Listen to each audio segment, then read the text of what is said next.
Bonjour à tous et à toutes, bienvenue donc dans notre dernier live stream de l'année, parce que j'espère qu'on en fera quand même d'autres l'année prochaine.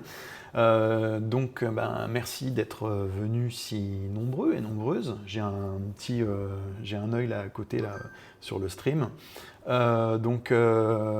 Aujourd'hui, on va parler de Kubernetes à l'heure de pointe. Alors déjà, c'est quoi ce titre? Pourquoi? Comment? Au départ, je voulais parler à l'origine des PDB, les Pod Disruption Budget. Et puis en fait, je me suis dit comment je devrais traduire ça si j'avais à le traduire. Et disruption, en fait, on pense souvent, vous savez, aux startups qui disruptent, etc. Et donc des fois, on peut avoir un côté un peu positif. Ouais, on va tout disrupter, ça va être trop bien. En fait, non, disrupt, c'est les perturbations. Vous voyez, comme le service est actuellement perturbé sur la ligne 3. En fait, disrupt, c'est pas terrible, c'est plutôt négatif comme connotation. Ça m'a fait un petit peu repenser des fois quand par exemple, il y a une conférence qui s'appelait, je crois, TechCrunch Disrupt ou un truc comme ça. Bref, et puis les perturbations, les transports en commun, ça me fait penser à l'heure de pointe, les pics de charge, et puis voilà, on y est quoi. Hein. Donc c'est de ça qu'on va parler. Donc je suis Jérôme Petazzoni, vous me connaissez peut-être par mon passé chez Docker. Et aujourd'hui, en fait, je ne suis plus chez Docker depuis maintenant plus de 5 ans. Et entre autres, je suis, entre guillemets, prof de Kubernetes chez Enix. Et un petit truc rigolo que j'aime bien mentionner à chaque fois que j'en ai l'occasion, c'est que chez Enix, on a été, à ma connaissance, le premier hébergeur français à vendre de la VM en 2005, c'est-à-dire, je crois, 3 ans avant EC2, ce qui prouve que des fois, on peut être vachement en avance technologiquement et que ça apporte pas forcément tout de suite quelque chose sur le plan commercial. Mais enfin bon, aujourd'hui on ne fait pas seulement de la vente de VM, en fait c'est même devenu un truc assez minoritaire. On est beaucoup sur le secteur cloud native. Et moi, à titre perso, je fais aussi un petit peu de musique et de bricolage. Enfin bref, tout ça, on s'en fiche. On va rentrer dans le vif du sujet. Donc, ma première accroche, c'était de parler de Pod Disruption Budget. Et en fait, pour parler de ça, on va devoir aussi balancer tout un tas d'autres concepts. Donc, si je fais un peu du name dropping un peu agressif, là, on va parler de OOM killer, on va parler de memory pressure, de disk pressure, de préemption et d'éviction. Et entre autres, je me suis rendu compte que c'était peut-être le moyen de parler aussi du nominated node. Je pense que tous les gens qui ont travaillé avec Kubernetes un temps soit peu, un jour ont fait un kubectl getpods -o wide et dans l'output de ce kubectl pods -o wide, vous avez probablement vu qu'il y avait un nominated node dans les colonnes là. Et donc, un beau jour, je me suis demandé, mais qu'est-ce que c'est que ce truc au fait? C'est tout le temps un none, à quoi ça sert? On va en parler aujourd'hui, hein, je spoil un petit peu. Voilà, donc en gros, on va parler de ce qui se passe dans Kubernetes quand on n'a plus assez de ressources, notamment mémoire et CPU, tous les mécanismes qui rentrent en jeu, histoire de limiter un peu les dégâts, parce que évidemment, quand on essaye de faire tourner une appli et qu'il n'y a pas assez de ressources, en général, ça se passe mal. Alors, on va considérer plusieurs scénarios. On va parler un petit peu des pics de charge. Donc déjà au niveau global sur le cluster, on va parler aussi de pic de charge mais local sur un nœud, et puis on va parler des maintenances. Alors on va parler de maintenance programmée mais aussi de maintenance non programmée. La maintenance non programmée, c'est un moyen un petit peu politiquement correct, novlangue à la 1984, de dire une panne. C'est un petit peu comme quand c'est SpaceX, il parle de Rapid Unscheduled Disassembly, ça veut dire que la fusée elle a explosé en vol en fait. Voilà, c'est ça, ça ne veut pas dire un démontage rapide imprévu. Voilà. Donc les maintenances non programmées, en général, c'est quand ça foire et que c'était pas prévu. Alors, et puis avant de plonger dans tout ça, je voudrais aussi envoyer un petit... un merci aux organisateurs, organisatrices du Meetup CNCF Paris qui nous ont aidés pour la com sur cet événement. Alors j'imagine que si vous êtes là, il y en a beaucoup parmi vous qui connaissent déjà ce meet-up, mais si vous ne le connaissez pas encore, ou au cas où vous n'auriez pas été voir récemment un peu ce qui s'y passe, comme vous pouvez le voir, le groupe a été très actif ces derniers mois. Il y a eu un meet-up tous les mois, et d'ailleurs en voyant cette liste, je me suis dit, mais tiens, pourquoi est-ce qu'en décembre on n'aurait pas fait un événement ensemble, en plus à Station F, j'ai jamais eu l'occasion d'y aller, donc peut-être que pour la prochaine fois, on fera un événement ensemble avec le groupe CNCF Paris et Station F. Voilà. Donc bref, si les meet-up en personne, ça vous intéresse, et que le Cloud Native, ça vous intéresse, foncez, il n'y a que du bon. Bien, donc on va commencer. Première partie, les pics de charge. Donc, comment ça se passe? Quand est-ce que ça arrive à un pic de charge? C'est quand on scale up. En général, un déploiement, pas que, mais on va rester dans le scénario général. J'ai un déploiement avec par exemple un serveur API, un truc comme ça, et puis je le scale up. Alors, pourquoi je le scale up à la base? Cette partie-là, on va pas trop en parler. On va dire qu'il y a quelque chose, quelqu'un, quelque part, peut-être que c'est manuel, peut-être que c'est de l'autoscaling, mais qui a décidé que là, ça serait bien maintenant de scale up ce truc pour éponger le pic de charge. Donc, on va voir. Alors, on pourrait une prochaine fois faire un meet-up sur tous les mécanismes de scaling automatique. Si ça vous intéresse, j'ai envie de dire, inscrivez-vous, lâchez un commentaire, etc. Et promis, on en parlera une prochaine fois. Mais pour l'instant, on va supposer qu'il y a un truc qui scale, quoi, et on va voir les conséquences que ça peut avoir sur le cluster. Alors, ce que je vais faire, je vais créer mon workload de test. Deployment que je vais appeler Blue. Et alors, s'il y en a parmi vous qui ont déjà vu mes démos, voire carrément mes formations, il y a une application qui s'appelle Color et que j'utilise mais tout le temps. Là, en fait, c'est une petite variante de cette application qui s'appelle Big Color, parce qu'on va voir qu'elle consomme beaucoup de ressources. C'est parce que forcément, avec une petite application microservice en Go qui prend 3 mecs de RAM, faire un pic de charge sur un cluster Kubernetes, il va quand même falloir y aller très fort. Donc là, une application qui prend un petit peu plus de ressources. C'est quoi un petit peu plus de ressources? Vous voyez, elle prend quand même quasiment 800 megs de RAM. Donc on est sur de la bonne application, on est plutôt sur du monolithe que sur du microservice là.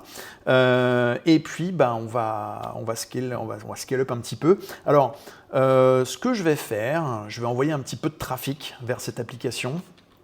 Voyons voir, on va peut-être l'exposer aussi, voilà. Déploiement Blue, port 80, très bien. Ensuite, on va avoir une cluster IP et puis on va lui envoyer du trafic. Donc, voilà. Hop, est-ce que je peux faire un petit copier-coller? Mais ouais, super. Voilà, ok, donc on envoie du trafic, tout se passe bien, il y a des requêtes, il y a des réponses, trop bien. Et puis, donc là, on imagine qu'il y a un pic de charge qui arrive, et moi, brave administrateur alors pas forcément administrateur du cluster, mais en tout cas responsable du workload qui tourne dessus, je dis là, il va falloir scale, et pas qu'un peu. Vas-y, scale, deployment, blue, avec 50 réplicas, c'est parti. Donc on scale up, et puis on regarde un petit peu ce qui se passe au niveau des pods. Il y a des containers qui sont créés, jusque-là très bien. Alors vous voyez, il y a des petits glitches là qui commencent à arriver en haut dans l'output. Alors, un petit truc, c'est que si c'était une vraie application de prod, j'aurais mis des health checks dessus pour mitiger un petit peu ce que vous voyez là. Le health check, il permettrait de faire en sorte, par exemple, que quand le container se lance, au lieu de tout de suite être ajouté dans les back-ends du load balancer, on va attendre que le health check nous dise « c'est bon, le service est prêt ». Là, j'ai fait exprès de ne pas mettre de health check pour que justement on puisse voir un petit peu ces glitches-là arriver. Et là, on voit que des glitches, il y en a quand même pas mal. Et si on va jeter un petit coup d'œil sur nos pods, donc là, je fais appel à l'ami K9S, s'il veut bien se lancer, et qu'ensuite on va dans le namespace par défaut. Vous voyez que on a droit à un joli, c'est même pas un arc-en-ciel en fait parce qu'il n'y a pas toutes les couleurs, mais d'habitude dans K9S vous aurez plutôt des trucs tout blancs en mode running. Là vous voyez qu'il y a plein de trucs en rouge avec des messages qui semblent pas très bons, genre evicted, error, container status unknown, crash loop back off. On va avoir aussi je pense du OOM killed. Bon bref, ça sent le pâté. Qu'est-ce qui se passe? Ce qui se passe, si on va regarder un petit peu les nœuds du cluster, vous voyez qu'au niveau mémoire, là, c'est un peu la misère. On est à 99%, voire on est même des fois à 103 ou 104% d'utilisation de mémoire. Je ne savais même pas que c'était possible. Je ne sais pas trop pourquoi il nous dit ça. Je me demande si c'est pas K9S qui déraille un peu, parce que voilà, kubectl Topnodes, lui, il me dit bien 93, 94%. Donc voilà, on a un peu trop chargé notre cluster, on est un peu, comment dire, on a cherché les ennuis, on les a trouvés, quoi. Alors, ce qu'on va faire, on va scale back, machine arrière, bip, bip, bip, et on va redescendre à 5 réplicas, et il va essayer de comprendre un petit peu ce qui s'est passé là. Ce qui s'est passé, c'est que on a oublié quelque chose en fait quand on a déployé oui, pardon, j'avais mis un super mime pour dire on va scaler et puis j'ai oublié de le montrer. Bon, tant pis, c'est pas grave. Voilà. Donc, qu'est-ce qui s'est passé? On a fait plein de requêtes sur notre service en oubliant de mettre des requêtes. Hein, quoi? On a fait des requêtes sans mettre de requêtes. Qu'est-ce que tu veux dire? Ce que je veux dire, c'est qu'on a oublié de mettre des requêtes de ressources dans la définition de nos pods. Normalement, quand on lance des containers sur Kubernetes, on est censé dire combien il faut de CPU, de mémoire et le cas échéant de disque pour notre workload. Et là, on ne l'a pas fait. On a juste créé le déploiement, vous avez vu le faire en live au début, hein, Create Deployment. Donc, normalement, quand on déploie en prod, il faut absolument définir des requests et même encore mieux aussi des limites en CPU et en RAM pour nos workloads. Et vous voyez le chemin que j'ai mis là, spec template, spec containers resource request, c'est le chemin dans le manifeste du déploiement. Voilà. Alors, et donc là, si jamais vous ne mettez pas ces requêtes et ces limites, qu'est-ce qui se passe? Qu'est-ce que ça veut dire? Ça veut dire qu'on vit dans cette espèce de monde imaginaire et merveilleux dans lequel les applications, elles n'ont pas besoin de mémoire et de CPU parce que de toute façon, le CPU et la mémoire sur les serveurs sont infinis, donc c'est merveilleux. Bon, en vrai, c'est pas du tout comme ça que ça marche. En vrai, nos applications, elles ont besoin de CPU et de mémoire. Puis vous avez pu voir en plus... mon application, elle n'a pas besoin que d'un peu, hein, c'est genre 800 MB de RAM. Donc 800 MB de RAM x 50 pods, ça fait assez pour faire exploser le cluster. Alors là, en première réaction, on peut se dire « Oh, dis donc, Kubernetes, c'est quand même pas très bien fait s'il explose comme ça. » Là, en fait, c'est que Kubernetes, je ne lui ai pas dit quelle était la taille de mes containers. J'aurais dû lui dire « Ah, tiens, attention là, je t'envoie un container, mais il pèse 800 mégas de RAM. » Et comme ça, Kubernetes, avant de charger le container dans le camion, il aurait pu vérifier qu'il y avait la place dans le camion. Bon, on va essayer de rectifier un petit peu le tir. On va aller mettre des requêtes dans notre container. Là. Donc je vais éditer le déploiement Blue. Et puis, alors bon, il y en a des pages et des pages, mais c'est ce qui nous intéresse, c'est dans la partie ressources là. Et on va donc aller mettre request, memory 1 giga. Et puis on va mettre CPU. Alors combien il faut de CPU? Tout à l'heure quand on a fait le kubectl top pods là, il n'y avait pas grand chose. Donc là 0.1 ça veut dire 0.1 donc 10% d'un core. Ça devrait être suffisant pour les besoins de la cause. Donc on y va, je mets ces requests. Alors les requests dans Kubernetes, ça va être une réservation garantie de ressources. Donc là, je dis à Kubernetes, ce truc pèse 1 giga, et à partir de là, Kubernetes le lancera uniquement s'il y a la place. Bon, alors voyons ce qui se passe maintenant. Oula, il y a plein de pods là qu'il faut... Alors ce que je vais faire, je vais peut-être faire un peu le ménage dans tous les pods qui sont en evicted là, parce que c'est un peu... C'est un niveau pas très clair. Puis en fait, j'ai pas besoin de lancer plusieurs instances de K9S, excusez-moi. Voilà, il y en avait déjà une là, c'est très bien. Donc je disais, faire le ménage dans ces pods. Bon. Je reviendrai dessus tout à l'heure, hein, mais je vais faire un delete pod avec un field selector. Je crois que c'est statut phase failed. Alors un field selector, c'est un sélecteur sur un champ presque arbitraire dans un objet Kubernetes. Alors par opposition à un sélecteur normal, entre guillemets, qui va être un sélecteur sur un jeu de label. Là, on peut mettre un field, donc pas forcément un label. Alors je disais presque arbitraire, parce que la première fois qu'on voit un field selector, on se fait waouh, c'est trop bien, je vais pouvoir mettre n'importe quel champ dans mes pods là. En fait non, c'est pas n'importe quel champ, il y a uniquement certains champs qui peuvent être utilisés comme field selector, mais enfin là en l'occurrence ça nous permet de dire dégage-moi tous les pods qui sont en statut carambolage gravier dans le décor, quoi. Voilà, donc maintenant qu'on a fait ça, ok, c'est bien propre, j'ai mes 5 pods qui sont là, j'ai toujours du trafic d'ailleurs qui arrive dessus, là, très bien. Bon, ben on va scale, donc c'est parti, kubectl scale, déploiement blue, pareil, hein, comme tout à l'heure, 50 réplicas, et on regarde un peu ce qui se passe.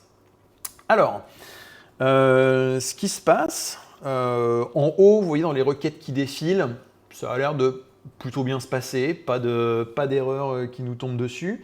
Et puis en dessous, alors, il n'y a pas de rouge, il n'y a pas de gros messages d'erreur avec des out of memory, etc., etc. Par contre, il y a plein de pending. Pending, c'est quoi?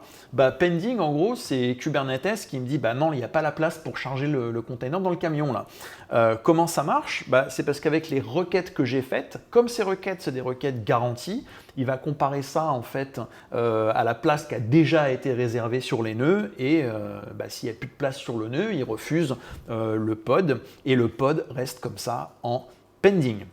Voilà, alors vous allez me dire, c'est bien gentil cette histoire, mais moi j'aimerais bien qu'il se lance, mon pote, j'aimerais bien scale up. Ouais, mais enfin c'est pas magique, hein, si j'ai pas assez de RAM sur mon cluster, je peux pas lancer mon container. Voilà, c'est un petit peu comme les transports en commun en Ile-de-France, hein, si on n'a pas le budget, ça sature un peu. Alors, donc, voilà, on a nos pods en pending, le cluster est plein, ok. Alors après, quand on dit que le cluster est plein, c'est tout relatif. Parce que là, je suis en train d'essayer de lancer des pods qui font 1 giga, mais si je voulais lancer des pods qui feraient, je sais pas moi, 100 mégas ou 10 mégas, il y aurait la place pour ces pods-là. Donc, gardons en tête que c'est tout relatif, cette notion de c'est plein. Il y a toujours la place pour caser un petit truc en plus, quoi. Voilà. C'est pas genre le cluster est plein, il y a un gros flag qui dit cluster plein, barrez-vous. Hein. Voilà. Alors, ensuite, on va venir à ces fameux nominated nodes. En fait, dans les histoires de scaling Kubernetes, disons dans le livre Cloud Native dont vous êtes le héros, on a un petit peu un embranchement là avec deux points comment dire, un côté c'est je suis dans le cloud et un côté je suis on-prem. Si je suis dans le cloud, en général, l'histoire, c'est que je vais utiliser le cluster autoscaler pour automatiquement ajouter des nœuds dans mon cluster. Bon, là, aujourd'hui, on a 4 nœuds. C'est un cluster que j'ai déployé entre guillemets pseudo on-prem dans la mesure où il est comme un cluster on-prem en data center. Bon, en vrai, il est sur l'OpenStack chez Enix, hein, mais on est à la sauce on-prem, on va dire. Donc, on n'a pas mis de cluster autoscaler.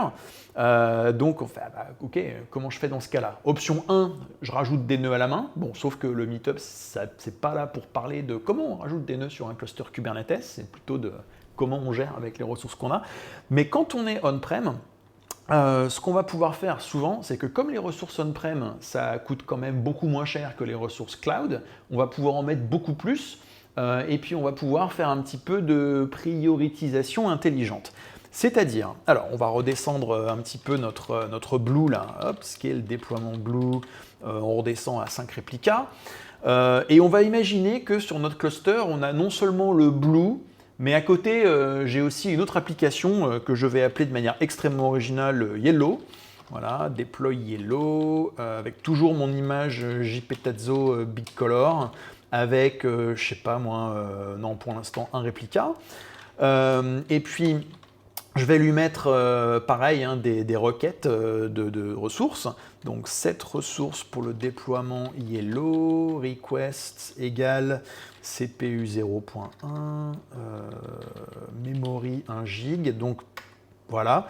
D'ailleurs, en fait, c'est ce que je viens de faire là, c'est exactement pareil que mon kubectl edit de tout à l'heure, mais c'était juste pour montrer qu'on pouvait le faire via la CLI si on avait envie. Hein. Puis lui, on va le scale up un petit peu. Hop, scale deployment Yellow, 10 réplicas. Voilà, très bien, super.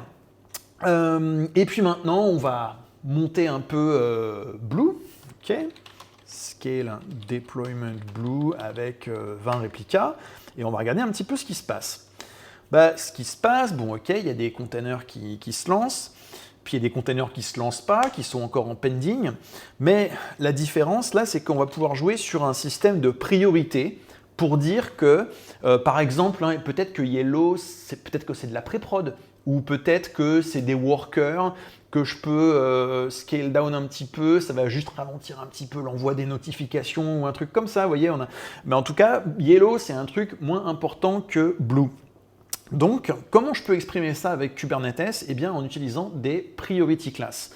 Alors, comment ça se passe? En fait, en interne, Kubernetes, il marche avec des valeurs numériques qui vont de, je crois que c'est genre de 0 à 1 milliard pour les applications utilisateurs et qui commencent à 2 milliards pour les trucs système. Mais enfin, les valeurs exactes, à la limite, on s'en fiche. Ce qu'on va faire, on va définir une classe de priorité pour Blue et puis on va voir ce qui se passe, quoi.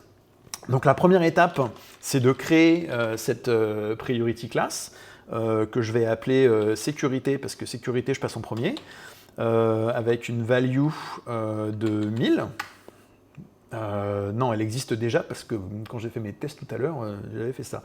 Donc je vais l'appeler sécurité. Bon, elle existe déjà, donc c'est... Voilà. On va juste vérifier qu'il y a bien ça dedans. Voilà, sécurité, value 1000. Hein, voilà. Et puis ensuite, on va l'assigner à Blue. Donc je vais aller refaire un kubectl edit. Attendez, on va faire ça depuis le terminal d'à côté parce que j'aimerais qu'on voit en live hein, ce qui va se passer. Attendez, bougez pas. On va faire un petit watch. kubectl getpods-o wide. Bon là, je vous annonce un petit peu la couleur. Hein. Regardez bien la colonne Nominated Nodes, puisque c'est là qu'il va se passer des choses. Et donc, on va patcher Deployment Blue. Et donc, c'est dans Spec, Template, Spec, Priority, Class, Name, Sécurité. Voilà.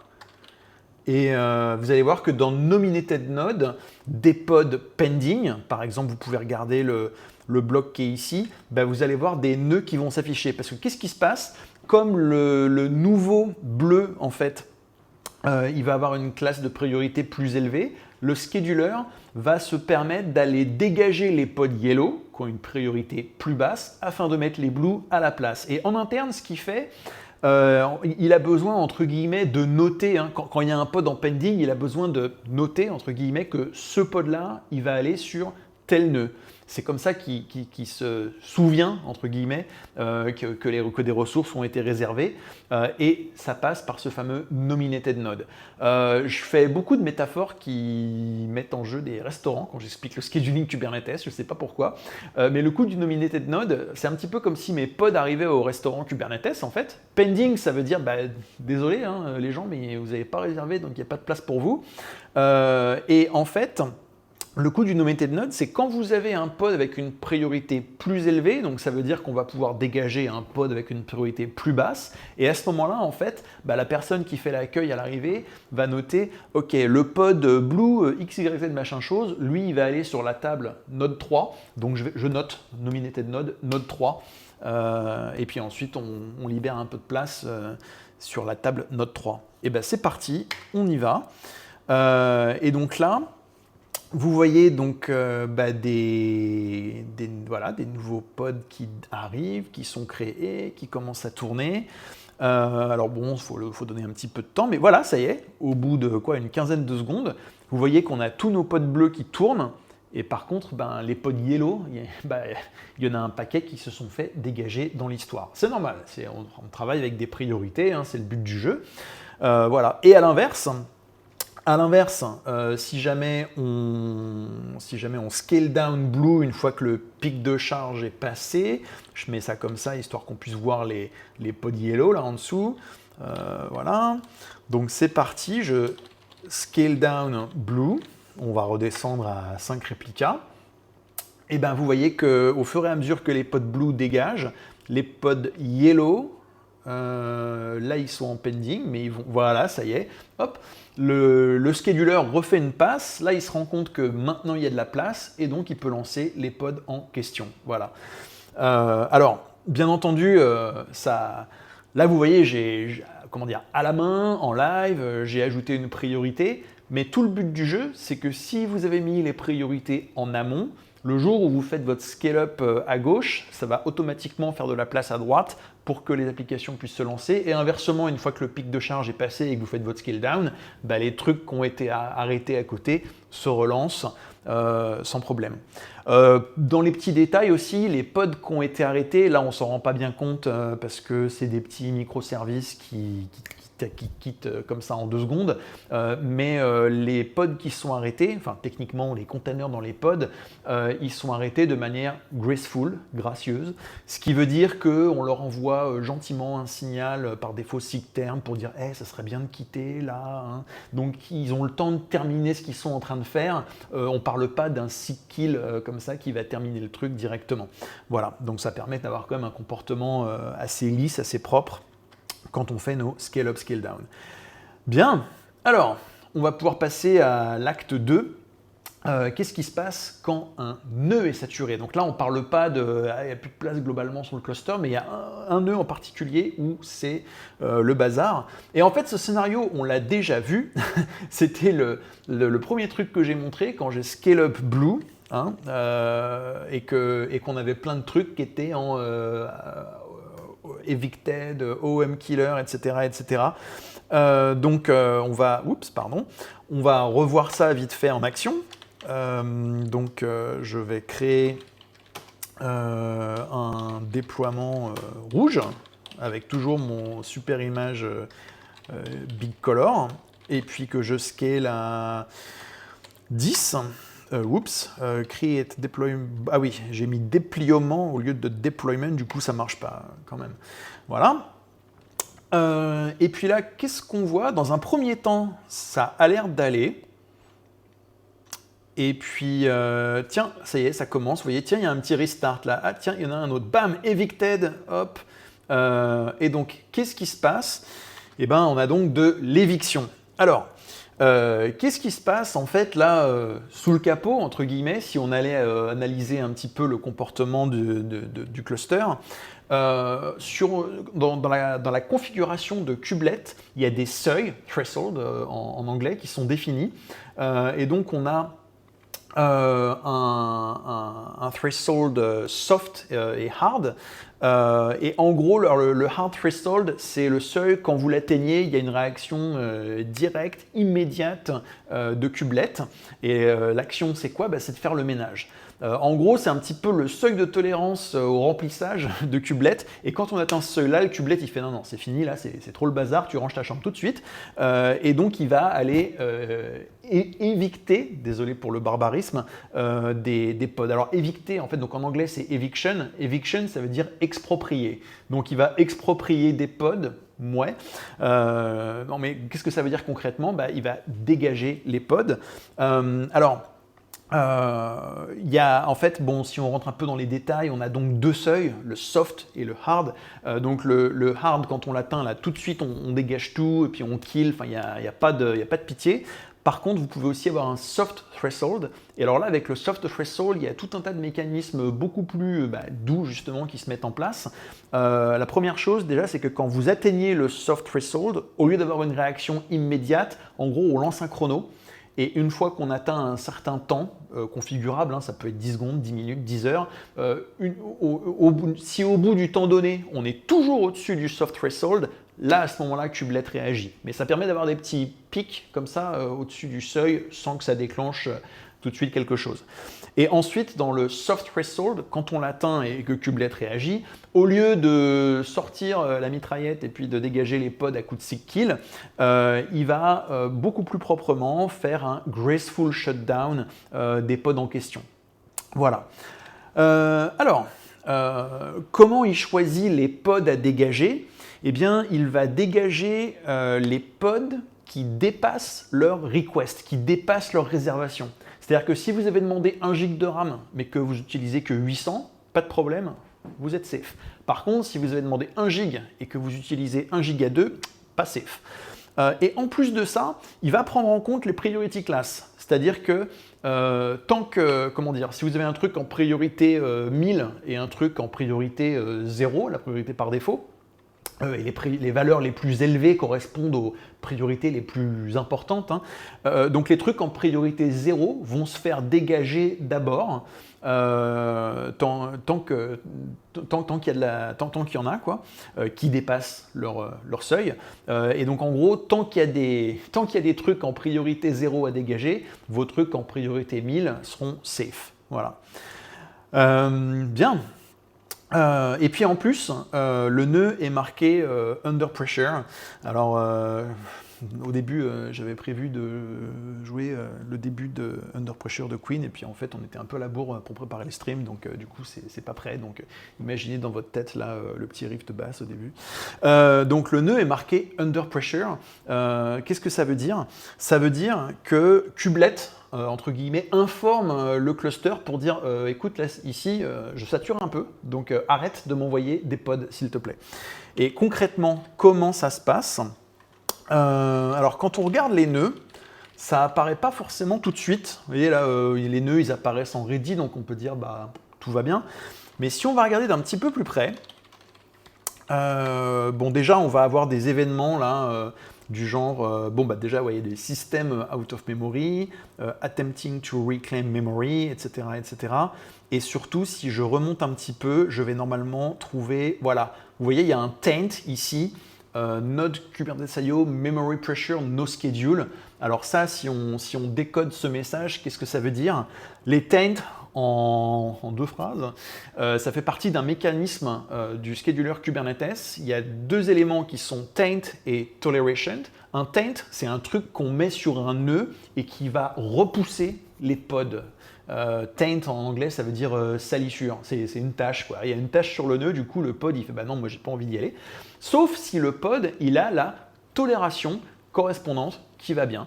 Donc là, bah, il y a une tâche sur le nœud qui empêche les pods de s'y lancer, qui empêche les nouveaux pods, hein, les pods qui sont déjà là, eux, ils ne sont pas affectés. Donc c'est un moyen pour le nœud de dire arrête, ne m'envoie plus de nouveaux pods. Voilà. Bon. Et puis, bah, qu'est-ce qui se passe avec tout ça? Un petit détail, oui, sur ce fameux hard threshold là, par défaut pour la mémoire, c'est 100 mégas. Donc ça veut dire que quand vous tombez en dessous de 100 mégas de libre, c'est là que le kubelet fait oh panique, hop, tout le monde dégage.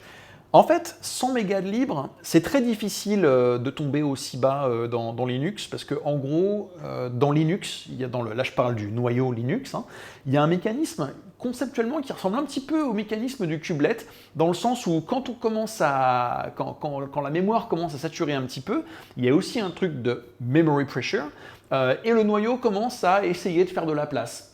Donc il va essayer de récupérer des bouts de buffer qu'on n'utilise plus, un bout de cache à gauche, un truc à droite. Et une fois qu'il a fait le tour de tout ça, si vraiment il n'y a plus de place, là il va commencer à tuer des process, comme Kubelet va évicter des pods. Mais ça prend un moment avant d'en arriver là. Et juste pour se donner une idée, si je regarde là par exemple l'état de la mémoire sur cette machine là, bon il y a 8 Go de RAM, on voit qu'il y a 1 Go d'utilisé, 3 Go de libre, mais ça c'est 3 Go de libre sans compter ce qu'on pourrait aller gratter avec les buffers, les caches et compagnie. Et alors là où je veux en venir en fait, c'est que pour arriver à 100 mégas de mémoire libre, il faut déjà avoir tellement poussé le système qu'on a quasiment plus de mémoire disponible pour les buffers, les caches et compagnie. Et donc quand on en arrive là, en général, le nœud il est déjà à moitié asphyxié en mode je vais à 2 à l'heure parce que j'arrive plus à charger les données depuis les disques, arrêtez. Et donc ce que j'ai fait pour ma démo, là, j'ai configuré mon kubelet et j'ai monté ce seuil à 1 giga. Pour deux raisons, déjà c'est un peu plus réaliste par rapport à de la prod, et ensuite pour la démo c'est un peu mieux aussi. Parce que sinon pour déclencher ce threshold, là il aurait fallu que je continue à rajouter des containers là, sur mon nœud, un peu comme dans un Jenga, jusqu'à arriver à pile le seuil qu'il faut, mais sans aller trop loin non plus, parce qu'à ce moment-là, les process commencent à se faire killer dans tous les sens. Donc voilà, là, disclosure, j'ai mis mon hard threshold à 1 giga, et je vous conseille d'en faire autant ou de monter le soft threshold, mais en tout cas une combinaison des deux. pour que ça se passe un petit peu mieux. Alors, il y a une question intéressante qui se passe aussi là, c'est qu'est-ce qui se passe avec tous les pods evicted là. Si je regarde, je scroll, j'ai des pages de pods evicted. Est-ce que c'est normal et comment est-ce qu'on nettoie tout ça? Qu'est-ce qui se passe? Alors, oui, c'est normal. Alors, pourquoi il y en a des pages et des pages? Parce qu'en fait, on a le contrôleur de réplique asset au-dessus qui recrée des pods en permanence. Et ça, c'est normal. Si vous avez travaillé un petit peu avec Kubernetes, vous le savez, dans Kubernetes, quand il y a un truc qui ne marche pas, Kubernetes, il est comme Rick Astley, quoi, il abandonne jamais, never gonna give you up, et il réessaye de recréer les ressources, de faire en sorte que ça marche. Mais donc là, il continue de créer des pods à l'infini, et puis les pods, ils continuent de se faire bananer par les kubelettes, on a des pods evicted comme ça. Alors, qu'est-ce qui se passe? Au début, ça peut avoir l'air d'un bug, on se dit, attends, je vais finir avec 42 millions de pods evicted là. Non, pas 42 millions, seulement 12 500. Alors 12 500, c'est pas un nombre que je sors comme ça de mon chapeau. En fait, alors ça c'est by design. Pourquoi est-ce que les pods evicted ils restent là? Pour que nous déjà on ait cette information. Et puis là en l'occurrence, les pods evicted ils se font dégager tout de suite. Genre ils ont à peine le temps de se lancer, qu'ils se prennent un taquet et ils dégagent. Mais dans un vrai cluster, on aurait plutôt un scénario du genre le pod il tourne pendant quelques minutes, quelques heures, et après il finit par se faire dégager. Et ça serait quand même sympa si on pouvait aller regarder les logs, voir ce qui s'est passé, etc. C'est donc pour ça que Kubernetes garde les pods ici. Mais il y a un contrôleur dans le control plane qui limite ça à 12 500, justement pour éviter que ce soit quand même un peu trop le bazar dans etcd. Donc si on laissait tourner ça assez longtemps, on pourrait confirmer que ça ne dépassera pas 12 500 pods. Mais ça prend quand même un moment, donc on ne va pas attendre. Donc ce qu'on va faire plutôt, on va scale down le déploiement RAID. Et puis, je vais refaire appel à mon field selector de tout à l'heure pour aller dégager tous mes pods evicted là. Voilà. Et puis, on va pouvoir passer au scénario suivant.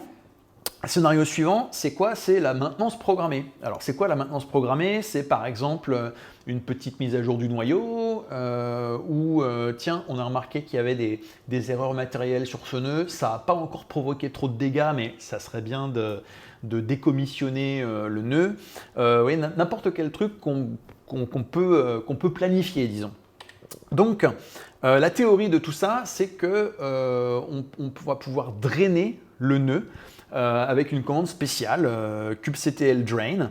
Et kubectl drain, c'est plutôt cool parce que ça va. J'ai essayé de trouver, qu'est-ce que je vais pouvoir trouver comme mot pour evict là. On va dire que ça va déménager les pods. Bon, donc ça va dégager un peu tous les pods qui tournent sur le nœud. Et comme ça, après, il n'y aura plus rien sur le nœud, on pourra l'éteindre. Super. Alors en pratique, on va tester. On va tester par exemple, voyons voir. Ce qu'on va faire un get deploy -w, voilà, très bien. Et puis on va faire on va drainer un nœud. Alors je sais pas trop lequel on va prendre pour ça. Non, attendez. Avant, on va dire qu'il y a un petit peu de charge quand même dans mon histoire là. On va rescale up le déploiement bleu à 10 réplicas. Voilà. Et là, vous voyez, j'ai mis le get deploy avec un -w. Comme ça, on va pouvoir voir un peu les compteurs évoluer au fil du temps. Et puis, c'est parti. Je vais faire un drain de node 4. Alors, il ne veut pas, parce qu'il me dit qu'il y a des pods de daemon set. Et aussi, il ne veut pas parce qu'il y a des pods de emptydir. Alors, comment ça se fait? Le kubectl drain, ça va dégager les pods qui sont sur le nœud. Et là, il dit, dis donc, il y a un pod de daemon set, et par définition, un pod de daemon set, ça existe que sur le nœud là où il a été prévu. Enfin, ce que je veux dire, c'est qu'il y en a un par nœud, mais si j'éteins un nœud, j'éteins le pod de daemon set qui va avec. C'est normal, hein, c'est le principe même du daemon set. Mais il me fait quand même un warning, il me dit, moi je sais pas, ça se trouve, ton pod de daemon set, c'est un truc important là, t'es sûr que tu veux le dégager? Donc la réponse est dans 99% des cas, oui, je veux bien dégager mon pod de daemon set. Et puis, il refuse aussi par défaut de virer les pods qui ont du stockage de type emptydir. En disant, pareil, si tu dégages ton stockage, ton volume emptydir, les données vont être perdues. Alors en général, c'est pas grave parce qu'en général, ce qu'on met dans un empty dir, c'est du cache ou des choses comme ça. Sinon, si c'était persistant, on mettrait plutôt un persistent volume. Mais pareil, hein, conservateur, il nous dit non, non.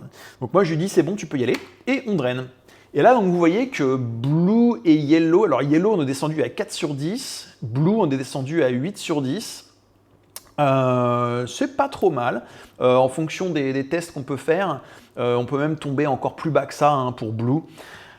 C'est pas trop mal, mais dans une maintenance programmée, je me dis, on aurait peut-être pu faire mieux là. On aurait peut-être pu arrêter genre les pods les uns après les autres et attendre à chaque fois qu'il y ait le pod de remplacement qui redémarre. Je veux dire, c'est une maintenance programmée, donc pourquoi est-ce que j'irais dézinguer plein de pods d'un coup alors que je pourrais les faire un par un en prenant mon temps pour minimiser l'impact, pour minimiser les perturbations, les disruptions sur les pods. Et c'est là qu'on arrive à nos fameux pod disruption budget. Alors, voilà, j'ai fait la première démo. La deuxième, ça va être avec les pod disruption budget. Alors, c'est quoi donc un pod disruption budget? Déjà, c'est un peu compliqué à prononcer en français quand il est tard. En gros, c'est un contrat entre l'équipe qui gère le cluster et donc qui s'occupe de ces fameuses maintenances, mises à jour de nœuds, etc. Et l'équipe qui est en charge des applis qui en gros lui dit Don't go breaking my app. Bon, bref, j'ai demandé à l'équipe Enix s'ils voulaient faire les chœurs d'Elton John et ils n'ont pas été d'accord, donc on les fera pas. Mais donc il y a une espèce de deal hein, comme ça qui se fait. Je ne sais pas s'il y en a parmi vous qui ont déjà lu des trucs sur le Bastard Operator from Hell, le BOFH. C'était des trucs un petit peu satiriques, mais avec malheureusement souvent un fond de vérité, qui décrivait les sysadmins comme des gros enfoirés, en gros. Et où voilà, bah, tiens, il y a besoin de faire une maintenance, bah allez, on va la faire maintenant, et les utilisateurs, on s'en fout de toute façon. Non, aujourd'hui, idéalement, les devs et les ops bossent plutôt main dans la main, et dans la bonne humeur et la bonne entente, parce que sinon, les applications derrière, ça marche pas très bien.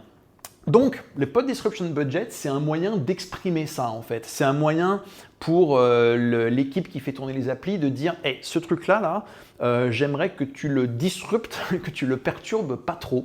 Alors, comment ça marche? Ben, il va falloir écrire un pod disruption budget. Alors j'en ai préparé un petit YAML ici. Comme vous pouvez le voir, c'est extrêmement compliqué, un PDB. C'est humoristique hein, ce que je dis là. On a d'une part un sélecteur qui va indiquer à quel pod ça s'applique. Et ensuite, vous allez pouvoir mettre alors, ou bien un min available ou bien un max unavailable. Et vous pouvez mettre ou bien un nombre de containers ou bien un pourcentage. Et donc bah là, par exemple, je lui dis bah, je veux qu'il y ait 90% des pods qui soient dispo à un moment donné. Voilà.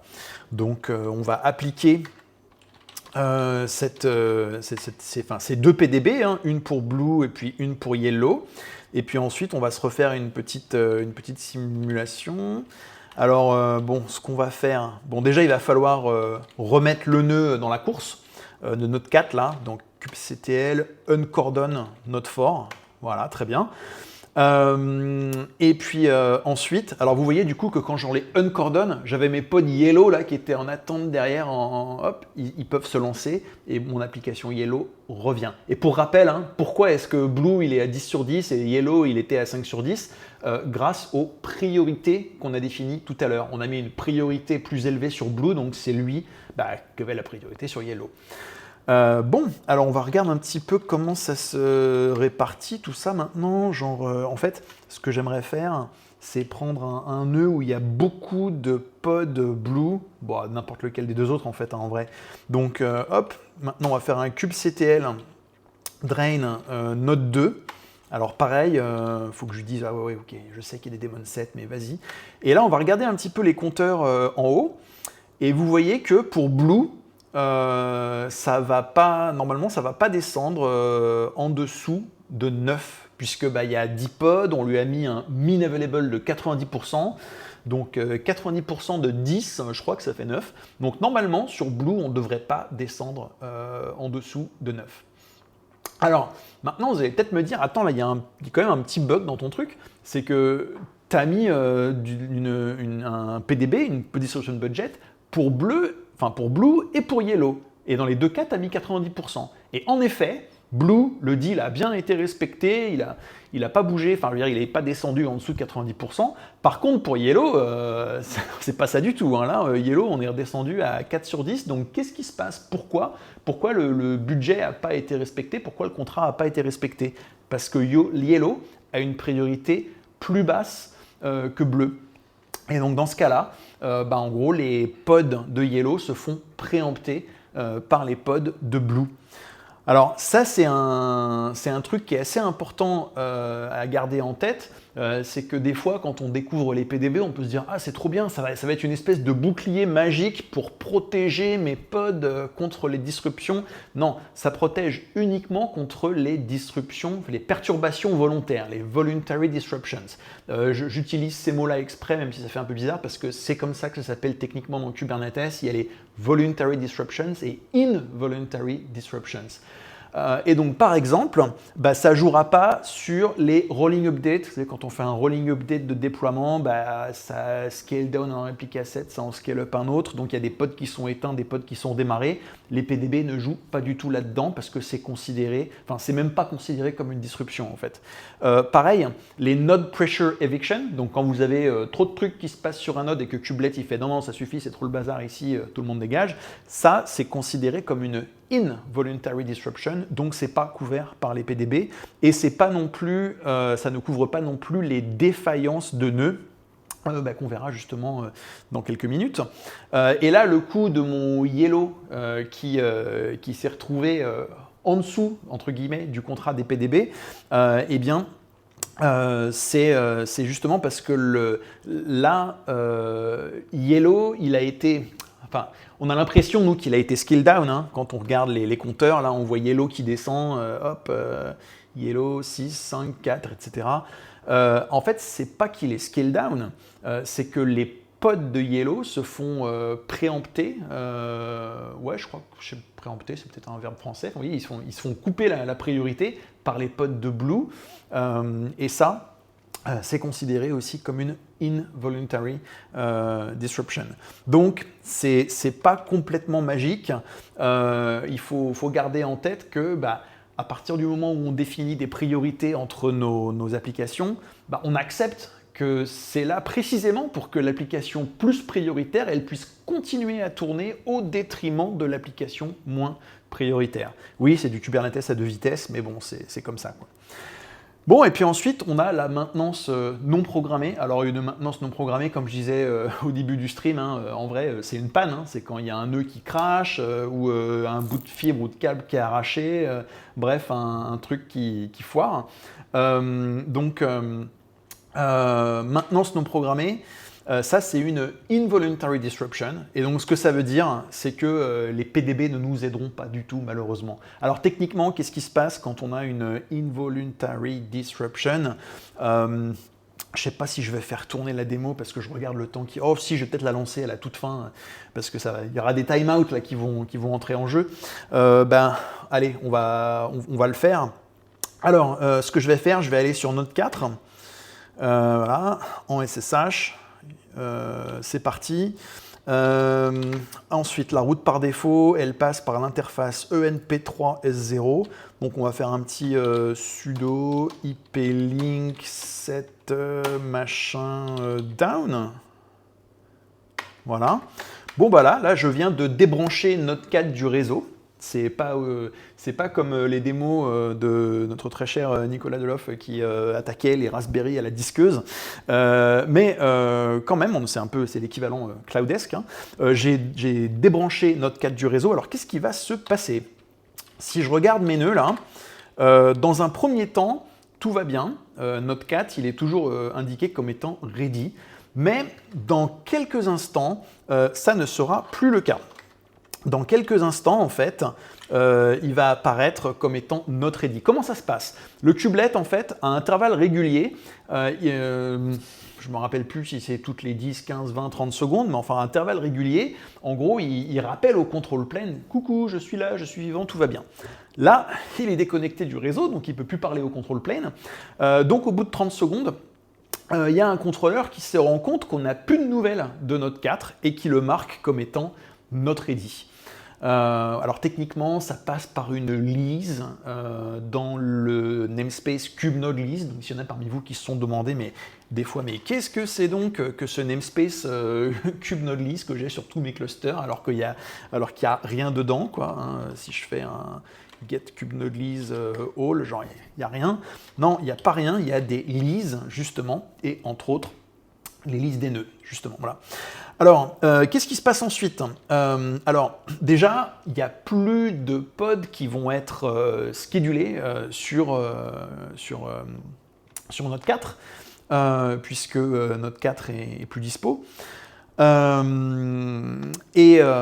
bout d'un moment, les pods qui sont dessus vont se faire dégager aussi. Alors, c'est ce truc-là qui prend 5 minutes, donc je vais laisser tourner ça gentiment. Mais là, c'est intéressant de regarder un petit peu les détails aussi, comment ça se passe cette partie-là. Alors, c'est dans la doc de Kubernetes, ils appellent ça les taint-based eviction, donc l'expulsion basée sur les taints. Alors, si on traduit le truc complètement littéralement, c'est une expropriation basée sur les tâches. C'est genre, ouais, t'as fait des tâches dans ton appart, donc on te dégage. Non, c'est pas terrible comme comparaison. Concrètement, ce qui se passe, si je vais regarder mon Node 4 là, describe Node 4, on va voir qu'il y a deux taints, vous voyez, Node Kubernetes IO Unreachable. Il y en a une en noSchedule et une en noExecute. La noSchedule, ça veut dire ne m'envoie plus de pod parce que là j'ai un problème, en l'occurrence Unreachable, on n'arrive plus à le joindre au niveau réseau. Et le noExecute, lui, il va encore plus loin que ça. Lui, il veut dire, et d'ailleurs, tous les pods qui sont sur le nœud là, tu les dégages. Alors, c'est là où c'est un peu bizarre, dans un premier temps, parce que si je vais regarder là sur Node 4, pour l'instant, il me dit que tous les pods, ils sont running. Et là, je me dis, bon, attends, entre guillemets, c'est pas vrai. Enfin, peut-être que oui, mais on ne sait pas. Vu que Node 4, il répond plus, on ne sait pas trop quel est l'état des pods qui sont dessus. Et puis, je comprends pas, tu viens de nous dire qu'il y avait un taint noExecute qui était censé dégager les nœuds, mais là, les pods, pardon, mais là, les pods, ils sont pas dégagés, ils sont encore en train de tourner. Qu'est-ce qui se passe? Si on va regarder d'un petit peu plus près, cette fois-ci sur les pods, et là, vous pouvez regarder, mais n'importe quel pod, on va avoir une tolération, même deux tolérations. Et celle qui est intéressante, c'est celle-là, la Unreachable noExecute. Donc, nos pods vont tolérer ce fameux taint, mais uniquement pendant 300 secondes, à savoir 5 minutes. Ça, en clair, ça veut dire que, conceptuellement, au moment où le nœud devient unreachable, donc indisponible, le pod, c'est comme s'il lançait un chrono, un compte à rebours, un timer de 5 minutes, et au moment où ça sonne, il fait « Ah, là, c'est fini, on dégage ». Alors, ce qui est intéressant avec ce mécanisme, ça peut paraître un petit peu compliqué au début. On pourrait se dire, attends, non, on pourrait faire un truc simple, genre, voilà, on met juste un timeout un peu global au niveau du nœud, et puis au bout de 5 minutes, on dégage tout le monde, je sais pas. C'est exactement ce qu'il y avait dans les premières versions de Kubernetes, mais c'était pas assez flexible, parce qu'il y a des gens qui disaient, moi, j'aimerais bien que ce soit plus que 5 minutes, ou moins que 5 minutes, bon ok, on va vous filer un flag pour le control plane. Puis il y a des gens qui disaient, non, moi, il y a des pods pour lesquels j'ai besoin que ce soit plus long et des pods pour lesquels j'ai besoin que ce soit plus court. Et c'est là qu'on arrive avec ces taint-based eviction, c'est que par défaut, nos pods reçoivent ces deux tolérations là, qui mettent en place ce mécanisme de timeout de 5 minutes, mais si ça ne vous va pas, vous pouvez changer cette durée pour mettre 1 minute ou 1 heure ou ce que vous voulez. L'idée derrière, c'est que quand vous voulez avoir un failover ultra réactif, vous allez raccourcir ce délai-là. Et à l'inverse, quand vous avez régulièrement des petits glitches réseau, des choses comme ça, que sais-je, ou je sais pas, peut-être que c'est un peu du edge computing avec des nœuds qui des fois sont pas connectés, que sais-je. Vous pouvez aussi allonger ce délai, histoire de ne pas provoquer des grands chambardements sur le cluster à chaque fois qu'il y a un pet sur une fibre optique, une connexion, etc., etc. Bon, là, je crois que ça fait pas encore 5 minutes que je blablate, mais vous allez voir, là, il va finir par se passer des choses. Les pods qui vont être là vont être marqués en terminating, ce qui va aussi être un petit peu bizarre, parce qu'on dit, attends, les pods, ils sont en terminating, ça veut dire, voilà, ça y est, on y est. Ça veut dire que tu es en train d'essayer d'arrêter les pods, mais comment tu fais vu que le nœud, il est plus connecté au réseau? Alors en fait, le terminating, là il faut le comprendre comme schedule for termination. Juste comment je vais dire ça en français. C'est-à-dire on a prévu d'arrêter ces pods. Autrement dit, si le nœud se reconnecte là, le premier truc, la première information qu'il va recevoir, c'est hey, il faut que tu arrêtes les pods en question. Mais comme les pods ils sont marqués en terminating là, ça va déclencher la création de pods de remplacement par leurs contrôleurs respectifs, par exemple Replica 7 et compagnie. Alors là, on se retrouve avec des pods en pending parce qu'il n'y a plus assez de capa sur le cluster parce que tout à l'heure j'ai mis un nœud en maintenance. Hein. Donc je vais sortir le nœud, la note 2 de maintenance avec uncordon. Et quand je fais ça, voyez, voilà, des containers creating. Donc, le scheduler, en fait, dès qu'il voit qu'il a de la place de dispo, hop, il case des pods dans tout ça. Voilà. Alors évidemment, pendant ce temps-là, on a perdu un petit peu de capacité. Notre application, elle n'était pas à 100%, parce que je n'avais pas assez de ressources sur mon cluster, hein, in fine. C'est un peu ça le problème, là, c'est que on avait, voilà. Dans un vrai cluster de prod, on aurait quand même un petit peu plus de marge de manœuvre que ça, idéalement. Voilà, voilà. Alors, et donc dans ce cas-là, effectivement, hein, les PDB, malheureusement, ne peuvent rien pour nous, puisque, comme je disais tout à l'heure, les PDB, ça marche uniquement pour les voluntary disruptions, donc les perturbations volontaires. Et là, un nœud qui tombe en panne, c'est une perturbation involontaire. Si vous voulez éviter ce genre d'interruption de service, il faut ou bien faire un contrat avec le diable hein, pour éviter que vos nœuds tombent en panne, ou bien avec mes collègues de chez Enix qui pourront vous aider sur le run de vos clusters Kubernetes. Merci à notre sponsor. Voilà.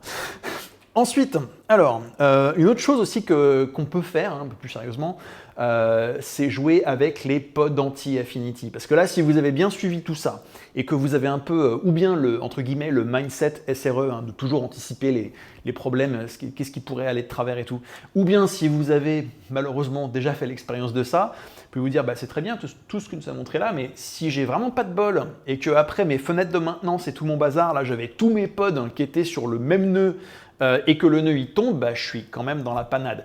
Oui, et donc un moyen de se prémunir contre ça, ça va être de mettre des pods anti-affinity donc dans les manifestes de pods qui permettent d'exprimer, par exemple, je veux pas que ce pod-là il soit sur le même nœud que tel autre pod. Donc par exemple, je veux pas que les pods de mes Replica 7 là, ils soient ensemble sur le même nœud. Et là, je rentre pas dans les détails parce que ça fait pas partie des topics d'aujourd'hui, mais vous avez beaucoup de flexibilité de ce côté-là. Vous pouvez dire par exemple, tiens, je veux pas que tu me les mettes dans la même availability zone si vous êtes dans le cloud, ou bien dans le même rack si vous êtes on-prem. Donc vous pouvez avoir des niveaux de granularité différents. Et ça peut jouer dans les deux sens. Vous pouvez dire tu me les sépares ou à l'inverse tu me les mets ensemble. Je sais pas moi là par exemple j'ai un truc qui cause avec une base de données et je veux que ce soit justement dans le même rack pour que ça carbure un peu. Et enfin, quand vous mettez ces pods anti-affinity, vous pouvez mettre des requêtes, des contraintes dures, du genre tu les mets pas ensemble et c'est tout, ou bien vous pouvez mettre des préférences, c'est-à-dire essaye de ne pas les mettre ensemble, mais enfin si vraiment il n'y a pas d'autre solution, ok vas-y. Et ça vous permet de répartir un peu la charge comme ça sur vos différents nœuds ou racks ou autres, afin de minimiser l'impact d'une panne. Voilà, voilà. Bon. C'est les moments de conclure, là, parce que ça fait quand même une petite heure qu'on cause de tout ça. Qu'est-ce qu'on retient donc de tout ça ? Dans les deux premiers actes, on a vu ce qui se passait quand on ne mettait pas de requêtes sur nos pods. Quand on ne met pas de requêtes sur nos pods, on vit dans ce monde de bisounours dans lequel les applications ne consomment pas de CPU et de RAM et les nœuds ont une quantité infinie de ressources. Mais en vrai, ça ne marche pas comme ça.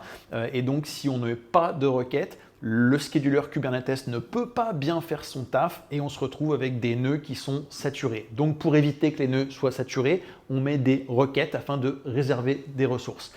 La deuxième partie de ça, c'est que pour aller jusqu'au bout, il faudrait aussi mettre des limites sur nos pods afin de s'assurer que si jamais un pod, entre guillemets, respecte pas le contrat et consomme trop de ressources, bah, c'est le pod qui se fasse dégager au lieu que ça aille peut-être empiéter sur les plates-bandes d'à côté.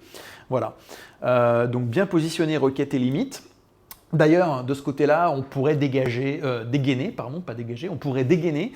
des outils de policy comme Kyverno ou OPA ou maintenant dans les versions récentes de Kubernetes, on a du CEL aussi qui commence à arriver, le Common Expression Language, je crois, donc qui va nous permettre par exemple de mettre des contraintes pour dire il est obligatoire de mettre des requêtes et des limites sur tous les pods. Si je crée un pod sans requête et sans limite, il va être bloqué à la source.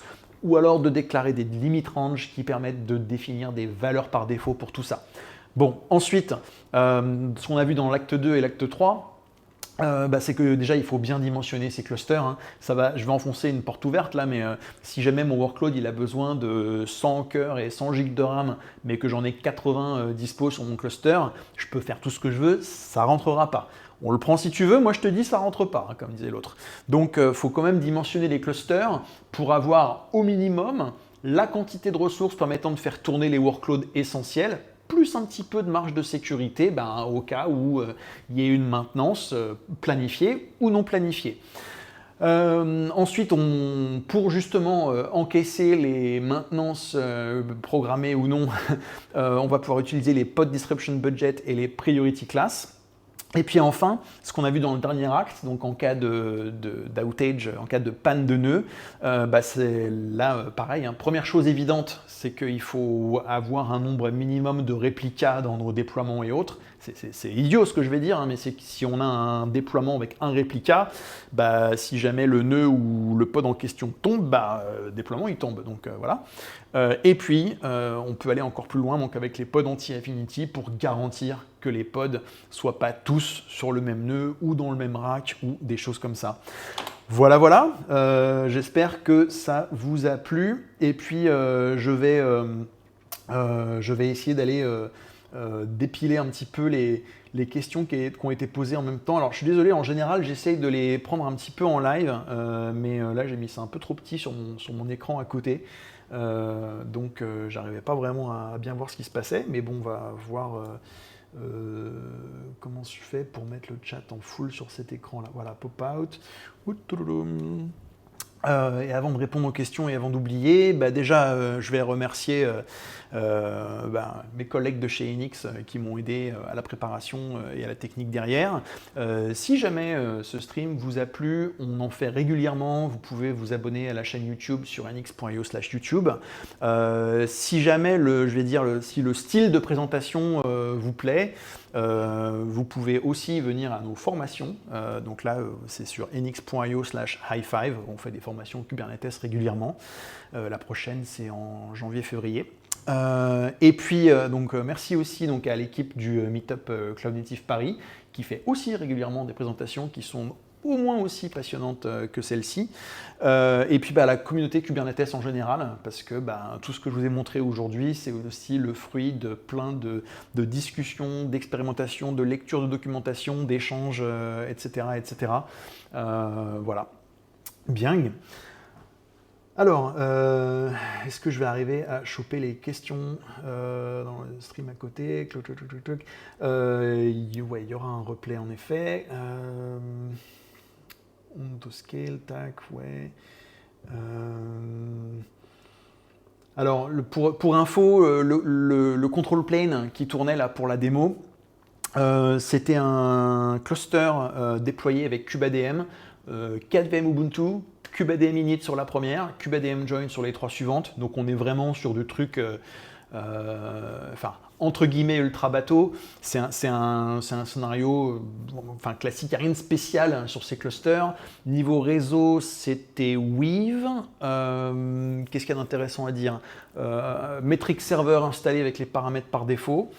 Rien de... Donc c'est pas vraiment un cluster de production, dans le sens où pour un cluster de production, on aurait un control plane avec plus de nœuds que ça. On n'aurait pas juste un nœud en control plane, hein. Les paramètres par défaut de CubeADM font que le nœud où il y a le control plane, il a justement un taint dessus pour empêcher que les workloads ordinaires se lancent avec. Et ça, c'est une bonne chose, parce que sans ce taint, on se serait retrouvé avec mes pods Big Color là, qui seraient arrivés sur le premier du cluster avec le control plane. Et là, je pense qu'on aurait eu droit à un beau feu d'artifice de out of memory, du control plane qui pédale dans la smoule, des commandes kubectl get qui répondent pas, etc. Donc ça aurait pu être un petit peu rigolo. Mais heureusement, CubeADM il fait ça plutôt bien, il met donc ce taint sur le premier nœud, et ce qui fait que sur le premier nœud, ça, même quand il y avait tout qui était en train de s'enflammer là, sur node 2, 3, 4, sur node 1, ça respirait, et mon control plane allait toujours très très bien. Alors bonne question, est-ce que les limites pourraient entraîner des dégradations de performance? Absolument. Bonne réponse, alors je ne sais pas qui est derrière le handle NX, là, je soupçonne que ça soit David. En effet, il y a un truc assez intéressant à mentionner. Là, j'ai mis des requests. Quand on met des limites, il peut se passer des choses, je répète, intéressantes. Alors, si c'est des limites de RAM, ça va. Qu'est-ce qui se passe quand on atteint la limite de RAM? Bah oui, là, ça kill le pod. C'est le but de la limite, hein, c'est qu'on met une limite pour qu'elle ne soit pas dépassée. Et quand on atteint la limite de RAM, la réponse, non seulement de Kubernetes, mais de n'importe quel système, hein, c'est de dire, bon bah non, tu as atteint la limite de RAM, on ne peut pas continuer, et on arrête le process. C'est le fameux OOM killer que vous avez probablement déjà rencontré si vous avez fait tourner de la prod avec des applications un tant soit peu gourmandes.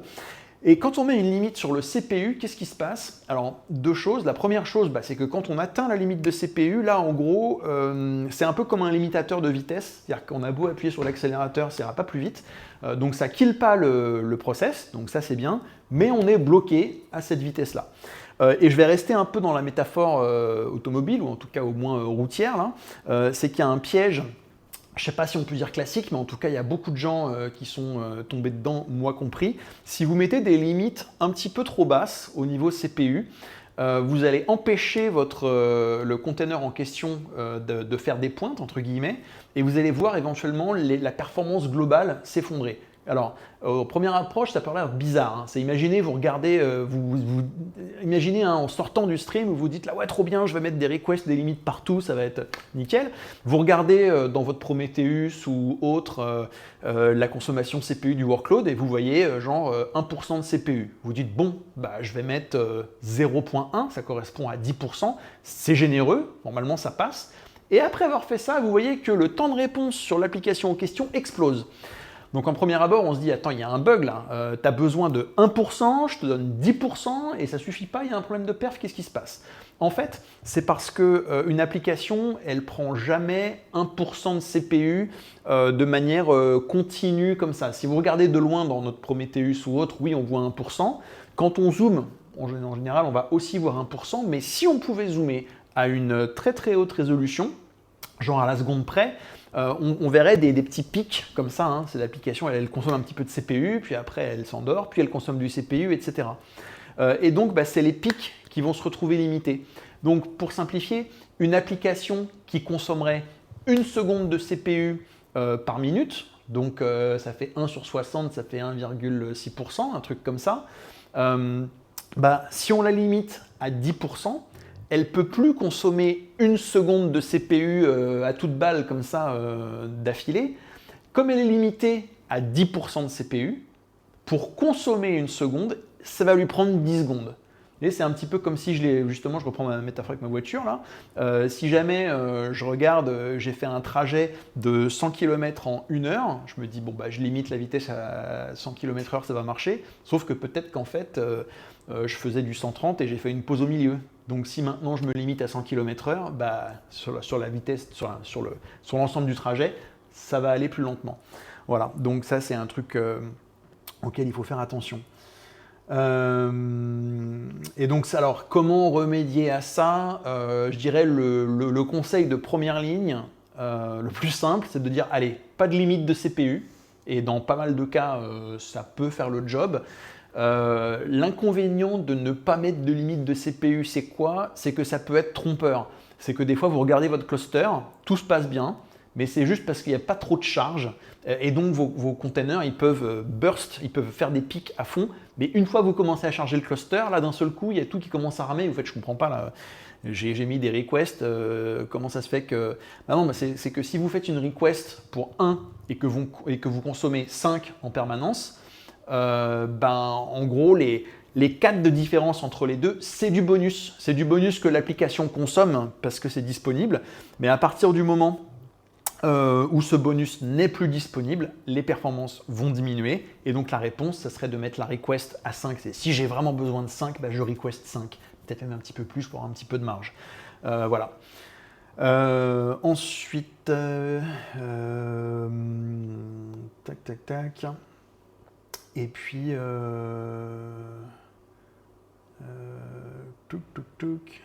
est-ce que j'ai raté des questions peut-être? Ah ouais, alors un petit résumé des mécanismes à notre disposition pour minimiser l'impact des pannes. Alors,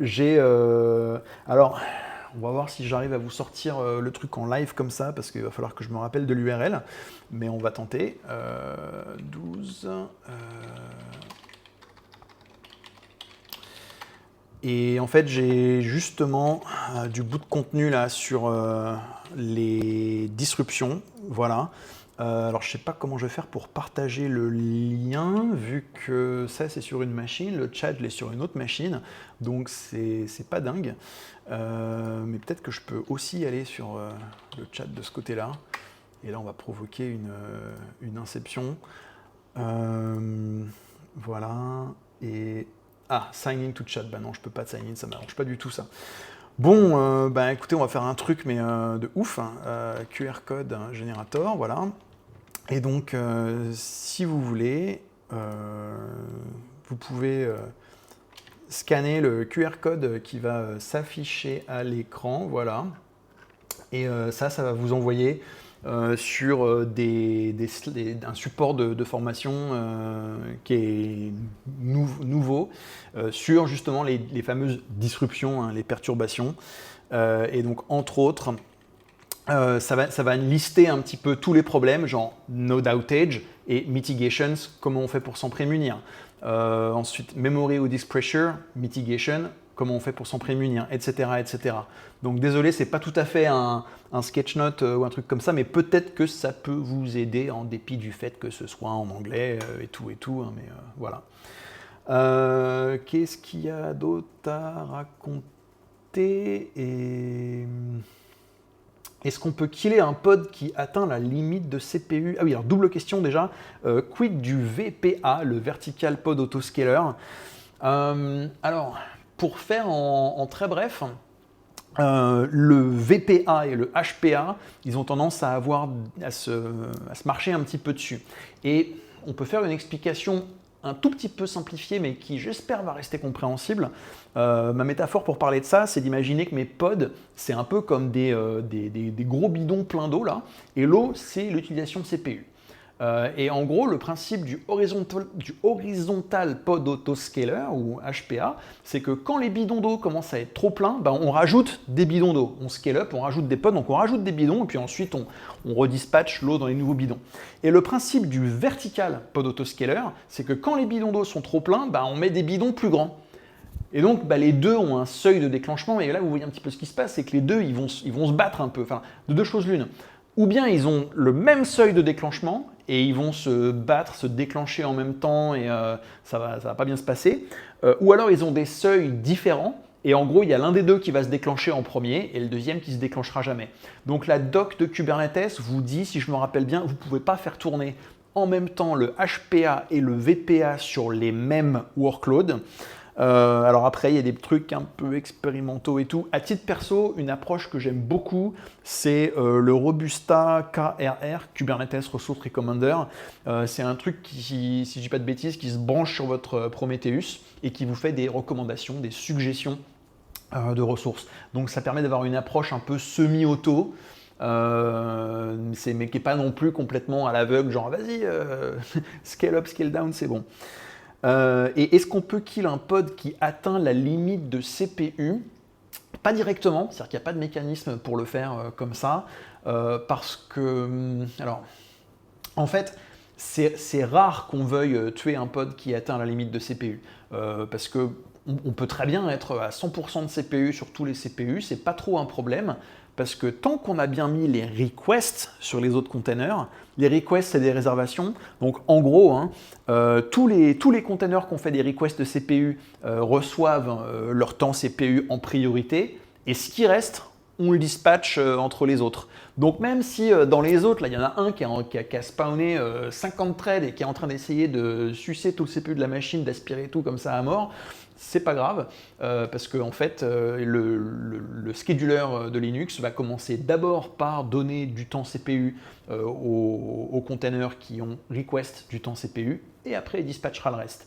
Donc, bon. Après, des fois, on peut avoir un intérêt à kill les trucs qui consomment trop de CPU. À titre perso, j'ai déjà fait ça sur des plateformes d'hébergement. Quand vous avez un free tier, vous pouvez être sûr qu'il y a toutes les raclures du monde qui vont aller créer des comptes dessus pour miner du Bitcoin. Et à ce moment-là, bah ouais, il faut sortir la machette et puis aller tailler dans le tas. Et donc à ce moment-là, effectivement, un bon moyen de détecter un mineur de Bitcoin, bah, c'est d'aller trouver les trucs qui prennent du CPU comme ça. Donc à ce moment-là, oui. Mais bon, on ne le fait pas avec les cgroups ou les requests et les limites. Hein. On le fait avec un truc qui fait de l'analyse sur les métriques et qui fait tiens, c'est un peu bizarre ce truc-là, qui consomme plein de CPU et puis qui fait rien d'autre. Et puis qui a un truc qui s'appelle genre CG miner ou je sais pas quoi, allez hop, on kill, on ban l'user et puis on passe à la suite. Voilà. Bien, et ben voilà, je pense que c'est tout. En régie, est-ce que j'ai raté des questions ou des choses ? On me fait signe que non. Eh ben, merci à tous et à toutes. J'espère que ça vous a plu et ou été utile. Je vous dis à l'année prochaine pour un prochain stream. On ne sait pas encore exactement quand, mais vous inquiétez pas, il y en aura d'autres. S'il y a des sujets que vous souhaitez qu'on aborde, n'hésitez pas à mettre ça dans les commentaires, à nous contacter. Ce sera avec très grand plaisir. Merci et comment je fais pour normalement voilà tac non voilà comme ça bah oui c'est ça. Merci à tous et à toutes et à une prochaine fois.